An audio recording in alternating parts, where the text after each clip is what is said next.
ಚಾರ್ಮಾಡಿ ಘಾಟ್ನಲ್ಲಿ 2000 ಅಡಿ ಪ್ರಪಾತಕ್ಕೆ ಟಿಪ್ಪರ್ ಬಿದ್ದಿದೆ. ಮೂಡಿಗೆರೆಯಿಂದ ಚಾರ್ಮಾಡಿಗೆ ಸಂಚರಿಸ್ತಾ ಇದ್ದ ಟಿಪ್ಪರ್ ಲಾರಿ ಚಾರ್ಮಾಡಿ ಘಾಟ್ನ ಸೋಮನಕಾಡು ಬಳಿ ಪ್ರಪಾತಕ್ಕೆ ಲಾರಿ ಬಿದ್ದಿದೆ.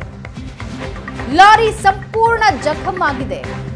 ಚಾಲಕ ಬದುಕುಳಿದಿದ್ದೇ ಪವಾಡ. 2000 ಅಡಿ ಪ್ರಪಾತಕ್ಕೆ ಇಳಿದು ಲಾರಿ ಚಾಲಕನ ರಕ್ಷಣೆ ಮಾಡಲಾಗಿದೆ. ಲಾರಿ ಚಾಲಕನಿಗೆ ಗಂಭೀರ ಗಾಯ ಆಗಿದ್ದು ಆಸ್ಪತ್ರೆಗೆ ದಾಖಲಿಸಿ ಚಿಕಿತ್ಸೆ ನೀಡಲಾಗ್ತಾ ಇದೆ. 2000 ಅಡಿಯ ಪ್ರಪಾತಕ್ಕೆ ಟಿಪ್ಪರ್ ಲಾರಿ ಬಿದ್ದಿದೆ. ರಕ್ಷಣಾ ಕಾರ್ಯಾಚರಣೆ ನೀವು ನೋಡ್ತಾ ಇದ್ದೀರಾ. 2000 ಅಡಿ ಆಳಕ್ಕೆ ಬಿದ್ದಿದ್ದ ಚಾಲಕನನ್ನ ರಕ್ಷಣೆ ಮಾಡಲಾಗಿದೆ. ಗಂಭೀರ ಗಾಯ ಆಗಿದೆ. ಆಸ್ಪತ್ರೆಗೆ ದಾಖಲಿಸಿ ಚಿಕಿತ್ಸೆ ನೀಡಲಾಗ್ತಾ ಇದೆ.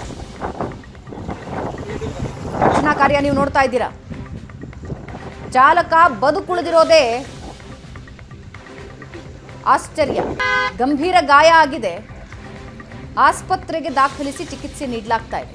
ಯಾವ ರೀತಿ ನುಜ್ಜುಗುಜ್ಜಾಗಿದೆ ಅನ್ನೋದನ್ನ ನೀವು ನೋಡ್ತಾ ಇದ್ದೀರಾ. ವಾಹನ ಸಂಪೂರ್ಣ ಜಖಂ ಆಗಿದೆ. 2000 ಅಡಿಗಳ ಪ್ರಪಾತಕ್ಕೆ ಬಿದ್ದಿದೆ. ರಕ್ಷಣಾ ಕಾರ್ಯಾಚರಣೆ ನೀವು ನೋಡ್ತಾ ಇದ್ದೀರಾ.